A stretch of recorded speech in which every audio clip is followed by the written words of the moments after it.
সংঘাত, কঠোর আক্রমণ শুরু হয়নি এখনো। শিগগিরই মূল আঘাত জানালেন ট্রাম্প। দীর্ঘমেয়াদী যুদ্ধে প্রস্তুত ইরান। আন্তর্জাতিক আইন লঙ্ঘন করে খামেনিকে হত্যা, পররাষ্ট্র মন্ত্রণালয়ের বিবৃতি। স্বাধীন দেশে হামলা করে হত্যার ঘটনা ভয়াবহ, বলছে বিএনপি। রাজধানী গণপরিবহন বিকেন্দ্রীকরণ করার পরামর্শ প্রধানমন্ত্রী। মশার দাপটে অতিষ্ঠ ঢাকাবাসী। কর্তৃপক্ষের অবহেলাকে দুষছেন বিশেষজ্ঞরা। এবং রমজানের সাভার জামালপুরে ঊর্ধ্বমুখী নিত্যপণ্যের দাম, দুশ্চিন্তায় নিম্ন ও সীমিত আয়ের মানুষ। তদারকির আশ্বাস কর্তৃপক্ষের।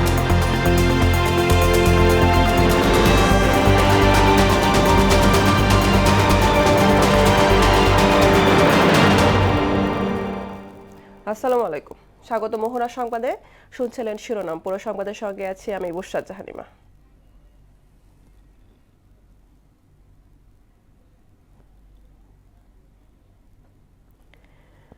ইরানে মার্কিন ইসরায়েলি হামলার জেরে মধ্যপ্রাচ্যের কয়েকটি দেশের আকাশসীমা সাময়িকভাবে বন্ধ রয়েছে।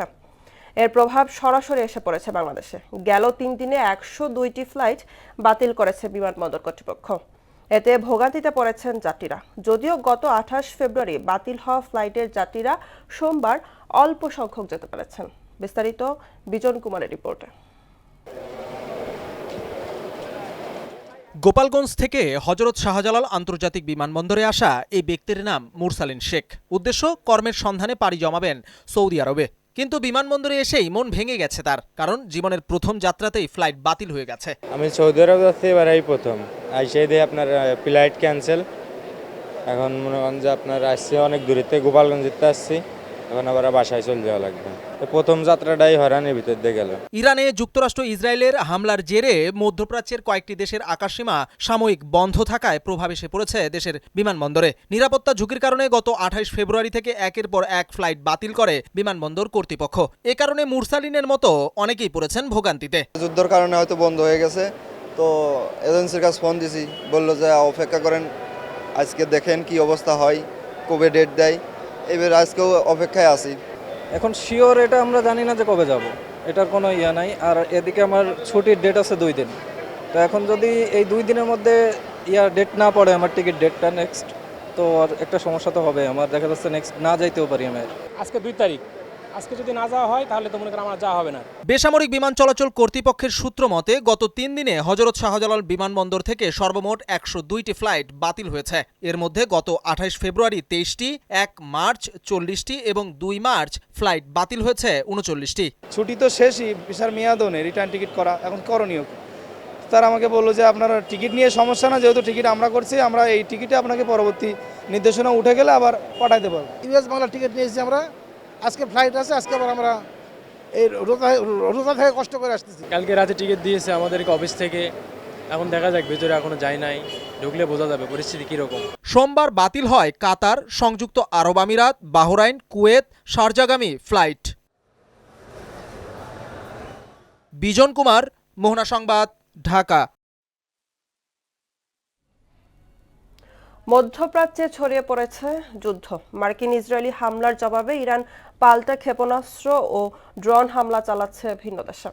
এতে ক্ষয়ক্ষতির পরিমাণ ক্রমেই বাড়ছে। বিশেষজ্ঞদের আশঙ্কা, পরিস্থিতি আরও ভয়াবহ হয়ে পুরো মধ্যপ্রাচ্যের সংঘাত ছড়িয়ে পড়তে পারে। এদিকে খামেনির মৃত্যুতে বিভিন্ন দেশে বিক্ষোভ অব্যাহত রয়েছে। পাকিস্তানে বিক্ষোভ ও সংঘর্ষ অন্তত 24 জন নিহত হয়েছে। বিক্ষোভ ঠেকাতে সরকার সেনাবাহিনী মোতায়েনের পাশাপাশি কয়েকটি এলাকায় 3 দিনের কারফিউ জারি করেছে। বিস্তারিত প্রিয়াঙ্কা নিতুর ডেস্ক রিপোর্টে। ইরানের সর্বোচ্চ নেতা আয়াতুল্লাহ আলী খামেনি নিহতের পর যুদ্ধ ছড়িয়ে পড়েছে মধ্যপ্রাচ্যে। তেহরানে দফায় দফায় হামলা চালিয়ে যাচ্ছে ইসরায়েল ও যুক্তরাষ্ট্র। পাল্টা জবাবে ইসরায়েল সহ মধ্যপ্রাচ্যের বিভিন্ন দেশে ক্ষেপণাস্ত্র ও ড্রোন হামলা চালিয়ে যাচ্ছে ইরান। সোমবার যুদ্ধের 3য় দিন পর্যন্ত ইরান ও ইসরায়েল ছাড়াও লেবানন, সৌদি আরব, আরব আমিরাত, Qatar, Kuwait, Bahrain, Jordan, Oman, Iraq ও সাইপ্রাসে হামলা হয়েছে। এর প্রভাব পড়েছে আশেপাশের দেশগুলোতেও, অর্থাৎ প্রায় পুরো মধ্যপ্রাচ্যে যুদ্ধ চলছে। গতকাল পর্যন্ত ইরানে অন্তত 6 শতাধিক নিহত হয়েছেন বলে জানিয়েছে দেশটির রেড ক্রিসেন্ট। ইরানের হামলায় ইসরায়েলে গতকাল পর্যন্ত 10 জন নিহত হয়েছেন। এছাড়া প্রাণ হারিয়েছেন 4 মার্কিন সেনা। মঙ্গলবার ভোরে সৌদি আরবের রাজধানী রিয়াদে অবস্থিত যুক্তরাষ্ট্রের দূতাবাসে ড্রোন হামলা হয়েছে। বিস্ফোরণের পর মার্কিন দূতাবাসে আগুন ধরে যায়। কাতার, সংযুক্ত আরব আমিরাতের পর কুয়েতে মিসাইল ও ড্রোন ছুড়েছে ইরান। ভোরে প্রায় একই সময়ে দেশগুলোতে মিসাইল ও ড্রোন নিক্ষেপ করে তেহরান। এদিকে মার্কিন প্রেসিডেন্ট ডোনাল্ড ট্রাম্প জানিয়েছেন ইরানের বিরুদ্ধে আরও বড় সামরিক অভিযান সামনে রয়েছে। দেশটির বিরুদ্ধে মার্কিন সামরিক অভিযানের বড় ঢেউ এখনো বাকি। মূল আক্রমণটি খুব শীঘ্রই আসছে। মার্কিন সংবাদ মাধ্যম CNN-কে দেওয়া সাক্ষাৎকারে তিনি কথা বলেন। অন্যদিকে ইরানের জাতীয় নিরাপত্তা পরিষদের সচিব আলী লারিজানি বলেছেন ইরান দীর্ঘমেয়াদী যুদ্ধের জন্য প্রস্তুত। সামাজিক যোগাযোগ মাধ্যম এক্সে দেওয়া বার্তায় তিনি দাবি করেন গত 300 বছরে ইরান কখনো যুদ্ধ শুরু করেনি এবং তাদের সশস্ত্র বাহিনী কেবল প্রতিরক্ষার প্রয়োজনে পদক্ষেপ নিয়েছে। এদিকে যুক্তরাষ্ট্র ইসরায়েলের যৌথ হামলায় ইরানের সর্বোচ্চ নেতা আয়াতুল্লাহ আলী খামেনি নিহতের ঘটনাকে কেন্দ্র করে বিভিন্ন দেশে সহিংসতা ও বিক্ষোভ ছড়িয়ে পড়েছে। পাকিস্তানে বিক্ষোভকারী ও আইন শৃঙ্খলা রক্ষাকারী বাহিনীর মধ্যে সংঘর্ষে অন্তত 24 জন নিহত হয়েছে। বিক্ষোভ ঠেকাতে সরকার সেনাবাহিনী মোতায়েনের পাশাপাশি কয়েকটি এলাকায় 3 দিনের কারফিউ জারি করেছে। পরিস্থিতি ক্রমেই অনিশ্চিত হয়ে উঠছে। পুরো মধ্যপ্রাচ্য জুড়ে এই সংঘাত আরও বিস্তৃত হওয়ার আশঙ্কা করছেন বিশ্লেষকরা। প্রিয়াঙ্কা নিতু, মোহনা সংবাদ। ইরানের সর্বোচ্চ নেতা আয়াতুল্লাহ আলী খামেনিকে আন্তর্জাতিক আইন লঙ্ঘন করে হত্যা করা হয়েছে বলে বিবৃতি দিয়েছে বাংলাদেশের পররাষ্ট্র মন্ত্রণালয়। সোমবার পররাষ্ট্র মন্ত্রণালয়ের এক সংবাদ বিজ্ঞপ্তিতে এসব কথা বলা হয়। বিজ্ঞপ্তিতে বলা হয়, ইরানের সর্বোচ্চ নেতাকে হামলা চালিয়ে হত্যা আন্তর্জাতিক আইনের লঙ্ঘন। এই ঘটনায় গভীর সমবেদনাও জানিয়েছে পররাষ্ট্র মন্ত্রণালয়। এতে হামলাকারী হিসাবে কোনো দেশের নাম উল্লেখ না করে বলা হয়, কোনো সংকটের সমাধান সংঘাতে আসবে বলে বাংলাদেশ মনে করে না, বরং পরস্পরের প্রতি শ্রদ্ধা এবং আইন সমুন্নত রেখে আলোচনাই সমাধানের একমাত্র পথ। বিনা কারণে স্বাধীন দেশে হামলা করে রাষ্ট্রপ্রধানকে হত্যার ঘটনা বিশ্ব রাজনীতিতে ভয়াবহ বার্তা দিচ্ছে, এমন মন্তব্য করেছেন বিএনপি মহাসচিব এবং স্থানীয় সরকার, পল্লী উন্নয়ন ও সমবায় মন্ত্রী মির্জা ফখরুল ইসলাম আলমগীর। সোমবার রাজধানীর ধানমন্ডিতে বিএনপি চেয়ারপারসনের উপদেষ্টা কাউন্সিলের সদস্য রফিকুল ইসলাম মিয়ার সহধর্মিণীর মৃত্যুবার্ষিকীর অনুষ্ঠানে তিনি কথা বলেন। এ সময় তিনি আরও বলেন, ফ্যাসিস্ট সরকার গেল 17 বছরে দেশের সকল প্রতিষ্ঠান ধ্বংস করে দিয়েছে। বিনা কারণেই একটি দেশের সার্বভৌমত্বে হস্তক্ষেপ, বিনা কারণেই দেশের প্রধানকে, রাষ্ট্রের প্রধানকে এবং একটি মতবাদের প্রধানকে হত্যা করা, একটা স্বাধীন রাষ্ট্রের প্রেসিডেন্টকে তুলে নিয়ে গিয়ে জেলে পুরে দেওয়া, এ এক ভয়াবহ বিষয়। আমাদের অনেক পথ পাড়ি দিতে হবে। আমরা বিগত 17-18 বছরে আমাদের সমস্ত প্রতিষ্ঠানগুলোকে ফ্যাসিস্ট শক্তি ধ্বংস করে দিয়ে গেছে। সবচেয়ে বেশি ধ্বংস করেছে শিক্ষা ব্যবস্থাকে। জাতীয় স্বার্থ অক্ষুণ্ণ রেখে ভারতের সঙ্গে অর্থনৈতিক সম্পর্ক এগিয়ে নিতে সরকার কাজ করছে বলে জানিয়েছেন বাণিজ্যমন্ত্রী খন্দকার আব্দুল মুক্তাদির। সোমবার সচিবালয়ে ভারতীয় হাইকমিশনের সঙ্গে বৈঠকে কথা বলেন তিনি। বৈঠক শেষে সাংবাদিকদের সঙ্গে কথা বলেন ভারতীয় হাইকমিশনার প্রণয় কুমার ভার্মা। তিনি বলেন, ভারত ও বাংলাদেশের মধ্যে গভীর বাণিজ্যিক সম্পর্ক রয়েছে। বাণিজ্য আরও সম্প্রসারণে নতুন সরকারের সঙ্গে যৌথভাবে কাজ করবে ভারত। ভারত ও বাংলাদেশের মধ্যে ভিসা কার্যক্রমও দ্রুত স্বাভাবিক হবে বলে জানান ভারতীয় high commissioner. Specific discussion, but of course all these are part of our business and economic discussion. The land port context. ভারতের সাথে বাণিজ্য সম্পর্ক অত্যন্ত গুরুত্বপূর্ণ। আমরা আলাপ আলোচনা করেছি ভারত বাংলাদেশ বাণিজ্যের আগামী দিনে যেসব বিষয়ে বাণিজ্যিক ক্ষেত্রে দ্বিপক্ষীয় সহযোগিতার ক্ষেত্রে উন্মোচিত হতে পারে, এই সমস্ত বিভিন্ন বিষয়ে আলাপ হয়েছে। ঢাকার গণপরিবহন বিকেন্দ্রীকরণ ও জনবান্ধব করার পরামর্শ দিয়েছেন প্রধানমন্ত্রী তারেক রহমান। সোমবার সচিবালয়ে এক বৈঠকে তিনি এই পরামর্শ দেন। এদিকে সংশোধনী এনে সংবিধান সংস্কার পরিষদ গঠন করা যেতে পারে বলে জানিয়েছেন স্বরাষ্ট্রমন্ত্রী সালাউদ্দিন আহমেদ। তার আগে সংবিধানে নাই এমন কিছু বাস্তবায়ন করা সম্ভব নয় বলেও সচিবালয়ে প্রধানমন্ত্রীর সঙ্গে বৈঠক শেষে একথা বলেন তিনি। সংবিধান সংস্কার পরিষদ নামে কিছু না থাকায় যারা তাদের সংস্কার পরিষদের সদস্য হিসেবে শপথ নিয়েছে সেটা তাদের নিজস্ব ব্যাপার, কিন্তু জাতীয় সংসদে তারা সেই হিসেবে অংশগ্রহণ করতে পারে না। শহীদ পরিবারকে 30 লক্ষ টাকা সঞ্চয়পত্র দেওয়া হয়েছে, আর যারা জীবিত আছে তাদের মধ্যে ক, খ, গ 3টা শ্রেণীতে মাসিক ভাতা দেওয়া হচ্ছে। গণপরিবহনের সর্বোৎকৃষ্ট যে মাধ্যম মেট্রো, এর বাইরেও আরও কিছু করা যায় কিনা, যেটা উনি অলরেডি বলেছেন মনোরেল, যেহেতু সাশ্রয়ী মূল্যে খুব দ্রুত বাস্তবায়ন করা যায়।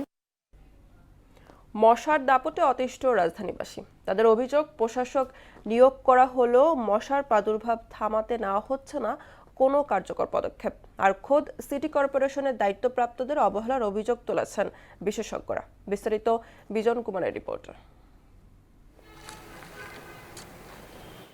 রাজধানীর করাইল বস্তির বুক চিরে দেয়া এ ড্রেনে চোখ রাখলেই দেখা যাবে তা যেন মশার আতুরঘর।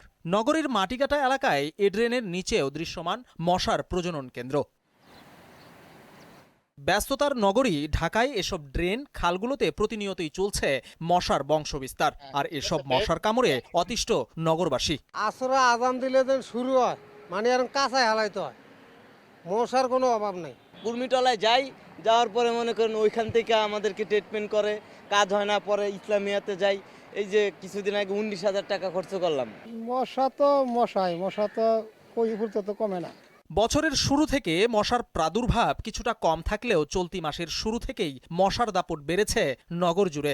নতুন প্রশাসক আয় কিছু করবোই না, আসেই না এদিকে, মশা মারবো কোত্থেকে। প্রায় 30 বছরের ভিতরে কিন্তু দেখি না কোনো মশার ওষুধ নিয়ে আসতে। ওনারা যে কীটনাশক বা যেটা ইউজ করতো ওটা কিছু না ভাই, জাস্ট খালি কেরোসিন দিয়া ওটা কিছু ছিটাই দিত। ঢাকার 2 সিটি কর্পোরেশনের তথ্য বলছে 2024-25 অর্থ বছরে মশক নিধনে কীটনাশকের ব্যয় ধরা হয়েছিল 78 কোটি টাকা, আর 2025-26 অর্থ বছরে একই কাজে ব্যয় ধরা হয়েছে প্রায় 125 কোটি টাকা। জনপ্রতিনিধি না থাকার কারণে ওয়ার্ড লেভেলে বা একদম গ্রাউন্ড লেভেলে জনগণের সাথে র্যাপোর্টটা তৈরি করা বা জনগণের সাথে কমিউনিকেশনে আমরা কিছুটা ডিফিকাল্টি ফেস করছি। জাহাঙ্গীরনগর বিশ্ববিদ্যালয়ের প্রাণীবিদ্যা বিভাগের অধ্যাপক কবিরুল বাশারের গবেষণা বলছে, জানুয়ারি মাসের তুলনায় চলতি ফেব্রুয়ারিতে মশার সংখ্যা বেড়েছে প্রায় 40%। এর মধ্যে 90%ই কিউলেক্স প্রজাতির। বিশেষজ্ঞরা বলছেন, দায়িত্বে অবহেলার কারণে নিয়ন্ত্রণ সম্ভব হচ্ছে না মশার প্রাদুর্ভাবের। মশার যে ব্রিডিং ক্ষেত্র যেগুলো, সেগুলো ধ্বংস করতে পারছি না। তাহলে এই ধ্বংস যে করতে পারছি না, এর পেছনে সিটি কর্পোরেশনের দায় রয়েছে। মশক নিধনে কোটি টাকা ব্যয় করছে রাজধানীর 2 সিটি কর্পোরেশন, তবুও ব্যর্থ। বিশেষজ্ঞরা বলছেন, মশক নিধনে কার্যকরী ফলাফল পেতে হলে দ্রুত প্রয়োজন জনপ্রতিনিধির, 2 বছর অন্তর অন্তর পরীক্ষা করতে হবে ঔষধের গুণাগুণ, আর সবশেষ লাগবে জনসচেতনতা। বিজন কুমার, মোহনা সংবাদ, ঢাকা। রমজানের মধ্যভাগে ঊর্ধ্বমুখী সাভার ও জামালপুরের নিত্যপণ্যের দাম। লেবুর দাম কমলেও ইফতারের নানা উপকরণের দাম বেড়ে যাওয়ায় দুশ্চিন্তায় পড়েছেন নিম্ন ও মধ্যবিত্তরা। বিক্রেতাদের দাবি দাম স্থিতিশীল রয়েছে, আর ক্রেতাদের অভিযোগ অধিকাংশ পণ্যের দামই নাগালের বাইরে। বাজার মনিটরিংয়ের আশ্বাস দিয়েছে কর্তৃপক্ষ। প্রতিনিধিদের তথ্যে ডেস্ক রিপোর্ট। জামালপুরে রমজানে আবারও অস্থির নিত্যপণ্যের বাজার। চাল, ডাল, তেল, চিনি, ছোলা সহ প্রায় সব পণ্যের দামই বেড়েছে। বিক্রেতারা দাম স্থিতিশীল রয়েছে দাবি করলেও ক্রেতাদের অভিযোগ অধিকাংশ পণ্যের দামই নাগালের বাইরে। পণ্যের ঊর্ধ্বগতিতে মধ্যবিত্ত ও নিম্ন আয়ের মানুষের সংসার চালানোই নাভিশ্বাস হয়ে দাঁড়িয়েছে। রোজার ভিতরে যদি মাংসের রেটটা এত বেশি থাকে, তাহলে তো মধ্যবিত্ত মানুষের পক্ষে এটা আসলে কেনা সম্ভবই না। অন্যান্য সময় থেকে রমজান আসলে মাছের দাম বেড়ে যায়। সিন্ডিকেটটা কোথায়? রমজান মাস আসলে এই জিনিসের দাম এত বৃদ্ধি হয়ে যায়। 3-4 মাস মাছ দাম একটু বেশি থাকবো, সবার পুকুরে মাছ তেমন নাই। একই জায়গায় 2 কেজি আছে, 3 কেজি আছে, কিন্তু চাহিদা বাইরে গেছে। বাজার পরিস্থিতি নিয়ন্ত্রণে প্রশাসনের পক্ষ থেকে নিয়মিত মনিটরিং জোরদারের আশ্বাস উপজেলা নির্বাহী কর্মকর্তার। প্রতিদিন কোনো না কোনো বাজারে মনিটরিং কার্যক্রম চলছে। সেক্ষেত্রে যদি কোথাও মূল্য তালিকা না পাওয়া যায় বা অধিক মূল্যের পণ্য বিক্রি পাওয়া যায়, সেক্ষেত্রে প্রয়োজনীয় ব্যবস্থা নেওয়া হচ্ছে। এদিকে রমজান মাসে সাভার ও আশুলিয়ার বাজারে নিত্য প্রয়োজনীয় পণ্যের দাম এখনও ঊর্ধ্বমুখী। চাল, ডাল, চিনি, ভোজ্য তেল, ছোলা, খেজুর সহ ইফতারের নানা উপকরণের দাম বেড়ে যাওয়ায় দুশ্চিন্তায় পড়েছেন নিম্ন ও মধ্যবিত্ত পরিবারের মানুষ। রমজান জুড়ে মনিটরিং অব্যাহত থাকবে বলে আশ্বাস দিয়েছে সাভার উপজেলা নির্বাহী কর্মকর্তা। আমরা পুরো রমজান মাস ব্যাপী এই অভিযান পরিচালনা করব, বাজার মনিটরিং করব। এছাড়া ভোক্তা অধিদপ্তরের সাথে আমার কথা হয়েছে, তারাও সাভারের বিভিন্ন বাজারে তারা র্যান্ডমলি অভিযান পরিচালনা করবে। বাজারে সিন্ডিকেট ভেঙে নিত্য প্রয়োজনীয় পণ্যের মূল্য নিয়ন্ত্রণে সরকারকে দ্রুত কার্যকর পদক্ষেপ নেওয়ার দাবি ভোক্তাদের। আফরিন পপি, মোহনা সংবাদ। রমজানে খুলনার বাজার পরিস্থিতি জানাতে যুক্ত হচ্ছেন সহকর্মী শহীদুল হাসান। শহীদুল, রোজায় নিত্য পণ্যের দাম খুলনায় কেমন দেখছেন এ ব্যাপারে জানাবেন।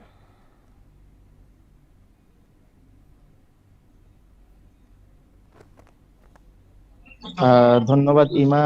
খুলনায় যে রমজানের শুরুতে যে পরিস্থিতি ছিল এবং রমজানের এই যে 13 দিন পার হওয়ার পরে কিন্তু বাজারে কিছুটা স্বস্তি এসেছে কিছু কিছু পণ্যে।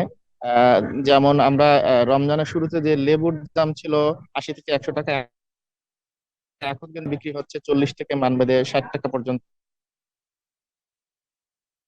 তো 120 টাকা পর্যন্ত সেই শসা কিন্তু এখন বিক্রি হচ্ছে 80 টাকা পর্যন্ত। এবং অন্যান্য যে পণ্য, আমরা যদি মাছের কথা বলি তাহলে মাছের দাম কিন্তু অপরিবর্তিত রয়েছে, অর্থাৎ রমজানের শুরুতে যে ঊর্ধ্বমুখী ছিল সেই ঊর্ধ্বমুখীটাই রয়েছে এবং সেই সাথে মাংসের দামও মৌসুম শেষ হয়ে যাচ্ছে, এই শীতকালীন সবজিগুলি কিন্তু বৃদ্ধি পাচ্ছে শীতকালী সবজির দাম, এবং অন্যান্য শাকসবজির দাম কিন্তু কিছুটা ক্রেতাদের নাগালের মধ্যেই রয়েছে।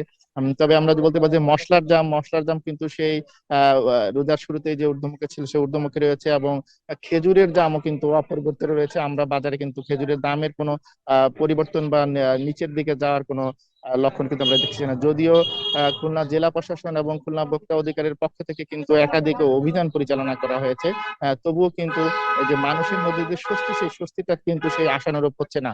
এবং সরকারের পক্ষ থেকে যে টিসিবির মাধ্যমে যেসব পণ্য দেওয়া হয়েছে সেসব পণ্যের দাম কিছু কিন্তু কমতির দিকে রয়েছে এবং সাধারণ মানুষের নাগালের মধ্যে রয়েছে। এবং আমরা অন্যান্য যদি শাকসবজি বা অন্যান্য হাঁস মুরগি এগুলোর কথা, মুরগির দাম কিন্তু এখনো বৃদ্ধি রয়েছে, যে 180 টাকা থেকে 200 টাকা কিন্তু ব্রয়লার মুরগি বিক্রি হচ্ছে, এবং কক মুরগিগুলি কিন্তু 280 থেকে 300 টাকা পর্যন্ত বিক্রি হচ্ছে। এবং সর্বোপরি বলা যায় যে বাজারের দাম মানুষের কিছুটা রোজা বাড়ার সাথে সাথে কিন্তু কিছুটা স্বস্তির মধ্যে এসেছে। ইমা, এই ছিল সর্বশেষ বাজারের প্রস্তুতি খুলনা থেকে। শহীদুল, আপনাকে ধন্যবাদ। অধিক লাভের আশায় পেঁয়াজের বীজ চাষে ঝুঁকছেন কুমারখালীর কৃষকেরা। প্রতি বিঘায় 1 লাখ টাকা খরচে লাভ হচ্ছে প্রায় 5 লাখ টাকা। আবহাওয়া অনুকূলে থাকায় চলতি মৌসুমে ভালো ফলনের আশা চাষিদের। আর কৃষকদের অনুপ্রেরণা জোগাতে সব ধরনের সহযোগিতার আশ্বাস দিয়েছে কৃষি বিভাগ। পার্থসারথী ঘোষের প্রতিবেদন, জানাচ্ছেন মাহমুদ আক্তার। কুষ্টিয়ার কুমারখালীতে পেঁয়াজের বীজ চাষে ঝুঁকছেন কৃষকেরা। চলতি মৌসুমে জগন্নাথপুর, চাপড়া, যদুবইরা, শিলাইদহ সহ উপজেলার বিভিন্ন এলাকায় ব্যাপকভাবে পেঁয়াজের বীজ চাষ করা হয়েছে। সুপার কিং, লাল দিগরি, হাইব্রিড, হিমাস্কেল, সুখসাগর নামে পেঁয়াজের বীজ উৎপাদন হয়েছে সবচেয়ে বেশি। প্রতি বিঘা জমিতে পেঁয়াজের বীজ চাষে খরচ হয়েছে 1 থেকে 1,20,000 টাকা। আর বিঘা প্রতি উৎপাদন হবে 6 লাখ টাকার পেঁয়াজের বীজ। আগামীতে আরো বড় পরিসরে চাষ করার কথা জানান কৃষকরা। হাইব্রিড জাতে করছি, এটাতে খরচ একটু বেশি, অবশ্য 1 লাখ টাকার মতো আমার খরচ আসবে। এখন আশা করতে এটা বীজের দামও ভালো আছে, আবার আবহাওয়া ওয়েদারও ভালো আছে, সবকিছু মিলায় বেশ ভালো একটা পরিবেশ আছে। কাটা 10 লাগাইছি, লাগানোর পরে ধরেন কিরম ফলন হবে সব টলি আগামীবার ধরেন 1 বিঘে আমরা চাষ করলাম। সরকার যদি দেয় সেই বীজগুলো নিয়ে এসে যদি আমরা তৈরি করতে পারি, তাহলে আমাদের ওই বীজ কিনাও লাগে না এত টাকা দিয়ে, এবং কিছু টাকাও আমদানি করতে পারি। বীজটা বিক্রি করতে পারলে আমাদের পয়সা চাষটা দেওয়া আছে সুবিধা হয়। সবগুলি জাত আছে, জাতের ভিতরে আপনার লাল কিং, হাইব্রিড, সুপার কিং, এমাস 10, করসেস 80, সুখসাগর, বিভিন্ন জাত মিলে 35 বিঘা। তা আশা করি আল্লাহ যে খেয়াল দিয়েছে যদি ভালো থাকে, আমার কোটি টাকার স্বপ্ন। আবহাওয়া ভালো থাকায় চলতি বছরে প্রায় 30 মেট্রিক টন পেঁয়াজ বীজ উৎপাদন হবে, যার বাজার মূল্য প্রায় 15 কোটি টাকা বলে জানায় কৃষি বিভাগ। আবহাওয়া ভালো থাকাতে পেঁয়াজের বীজ উৎপাদন প্রায় বিঘা প্রতি 3 থেকে 3.5 মণ পর্যন্ত ফলন হবে, যা প্রতি বিঘাতে কৃষকের প্রায় 1 লক্ষ থেকে 1,20,000 টাকা যদি খরচ হয়, সেক্ষেত্রে প্রায় বিঘা প্রতি 6 লক্ষ টাকা তার ইনকাম হবে। আশা করছি যে আমাদের কুমারখালীতে প্রায় 30 মেট্রিক টন পেঁয়াজের বীজ উৎপাদন হবে, যার বাজার মূল্য তখন থাকবে প্রায় 14 থেকে 15 কোটি টাকা। চলতি বছর কুমারখালী উপজেলায় 4,928 হেক্টর জমিতে চাষ হয়েছে পেঁয়াজের বীজ। মাহমুদা আক্তার, মোহনা সংবাদ। এবার সারা দেশে অনুষ্ঠিত সভা সমাবেশ নিয়ে প্রতিনিধিদের পাঠানো তথ্যচিত্র ডেস্ক রিপোর্ট। খুলনায় শহীদ সাংবাদিক হারুনার রশিদের 24তম মৃত্যুবার্ষিকী উপলক্ষে সাংবাদিক ইউনিয়ন ও প্রেস ক্লাবের পক্ষ থেকে তার স্মৃতিস্তম্ভে পুষ্পস্তবক অর্পণ করা হয়েছে। নাটোরের বড়াই গ্রামে পানি ব্যবহারকারী কৃষক গ্রুপের জন্য বিকল্প ভেজানো ও শুকনো পদ্ধতি বিষয়ে দিনব্যাপী প্রশিক্ষণ অনুষ্ঠিত হয়েছে। মানিকগঞ্জের দৌলতপুরে উপজেলা সমন্বয় মিটিংয়ে প্রধান অতিথি হিসেবে উপস্থিত ছিলেন মানিকগঞ্জ 1 আসনের সংসদ সদস্য এস.এ. জিন্না কবির। ময়মনসিংহের হালুয়াঘাটে দলিল লেখকদের বিরুদ্ধে অপপ্রচারের প্রতিবাদে সংবাদ সম্মেলন করেছে হালুয়াঘাট দলিল লেখক সমিতি। নারী নির্যাতন, ধর্ষণ ও সন্ত্রাসী কর্মকাণ্ডের প্রতিবাদে গাইবান্ধায় মানববন্ধন অনুষ্ঠিত হয়েছে। টাঙ্গাইলের মির্জাপুরে বাংলাদেশ প্রাথমিক শিক্ষক সমিতির উদ্যোগে ইফতার মাহফিল ও সংসদ সদস্য আবুল কালাম আজাদ সিদ্দিকীকে সংবর্ধনা দেওয়া হয়েছে। সার লোডিং টেন্ডার ঠিকাদার নিয়োগের প্রতিবাদে গাইবান্ধায় বিক্ষোভ, অবরোধ ও মানববন্ধন কর্মসূচি পালন করেছে শ্রমিক দলের নেতাকর্মীরা। জামালপুরের দেওয়ানগঞ্জে 6ষ্ঠ উপজেলা পরিষদ নির্বাচনে মুন্নি আক্তারের পদ পুনর্বহালের দাবিতে সংবাদ সম্মেলন অনুষ্ঠিত হয়েছে। ময়মনসিংহের ত্রিশালে প্রেস ক্লাবের ইফতার মাহফিল অনুষ্ঠিত হয়েছে। রমজানে নিত্যপণ্যের মূল্য ও মান স্থিতিশীল রাখার লক্ষ্যে সিরাজগঞ্জে বাজার মনিটরিং করেছেন জেলা প্রশাসক। ফরিদপুর পৌরসভার হেলিপোর্ট বাজারের ব্যবসায়ীর বিরুদ্ধে অপপ্রচারের প্রতিবাদে মানববন্ধন করেছেন ব্যবসায়ীরা। কুষ্টিয়ার কুমারখালীর ছেউড়িয়ায় বাউল সম্রাট ফকির লালন শাহের স্মরণ উৎসব উপলক্ষে বাউল দর্শন ও অসাম্প্রদায়িক চেতনা ও মানবতাবাদ নিয়ে আলোচনা সভা অনুষ্ঠিত হয়েছে। আফরিন পপি, মোহনা সংবাদ। দর্শক, এ পর্যায়ে জানিয়ে দিচ্ছি আজকের সংবাদপত্রের গুরুত্বপূর্ণ শিরোনামগুলো।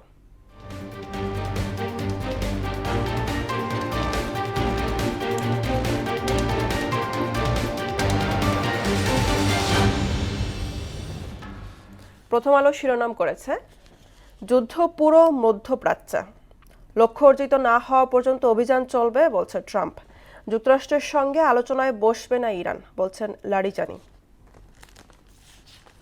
দৈনিক ইত্তেফাক শিরোনাম করেছে, যুদ্ধ ছড়িয়ে পড়ার আশঙ্কা, আরব বিশ্ব যুদ্ধে যোগ দিতে পারে বলছে ট্রাম্প, সহায়তা করতে পারে যুক্তরাজ্য, জার্মানি ও ফ্রান্স। রাজধানীর পরিবহন ব্যবস্থার সংস্কার করতে চান প্রধানমন্ত্রী। সমকাল শিরোনাম করেছে, হামলার লক্ষ্যবস্তু জ্বালানি স্থাপনা ও সরবরাহ ব্যবস্থা, যুদ্ধে জড়িয়ে যাচ্ছে পরাশক্তিগুলো।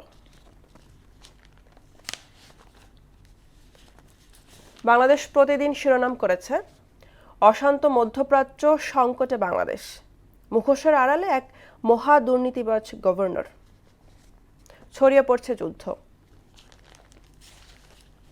যুগান্তর শিরোনাম করেছে, মধ্যপ্রাচ্যের আকাশপথ বন্ধ, ফ্লাইট বাতিল, বহু বাংলাদেশি আটকায়, উৎকণ্ঠায় পরিবার।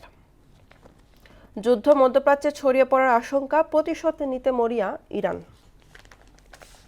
The Daily Star, war escalates, regime change unlikely in Iran, living in fear in the Middle East, another Bangladeshi dies in missile attack in Bahrain. দর্শক, এই ছিল আজকের সংবাদপত্রের গুরুত্বপূর্ণ শিরোনামগুলো। শেষ করব মোহনা সংবাদ, যাবার আগে শিরোনামগুলো আরো একবার।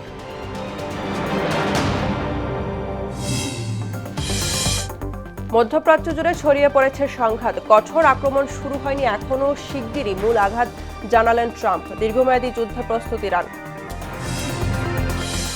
আন্তর্জাতিক আইন লঙ্ঘন করে খামেনিকে হত্যা, পররাষ্ট্র মন্ত্রণালয়ের বিবৃতি, স্বাধীন দেশে হামলা করে হত্যার ঘটনা ভয়াবহ বলছে বিএনপি। রাজধানী গণপরিবহন বিকেন্দ্রীকরণ করার পরামর্শ প্রধানমন্ত্রীর। মশার দাপটে অতিষ্ঠ ঢাকাবাসী, কর্তৃপক্ষের অবহেলাকে দুষছেন বিশেষজ্ঞরা। এবং রমজানের সাভার জামালপুরে ঊর্ধ্বমুখী নিত্যপণ্যের দাম, দুশ্চিন্তায় নিম্ন ও সীমিত আয়ের মানুষ, তদারকির আশ্বাস কর্তৃপক্ষের।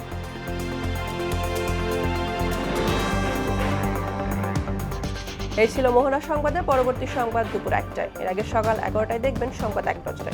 মোহনার সবশেষ খবর জানতে ভিজিট করুন www.mohana.tv। সংবাদ দেখতে পারেন ফেসবুক, ইউটিউবে। এতক্ষণ সঙ্গে থাকার জন্য ধন্যবাদ।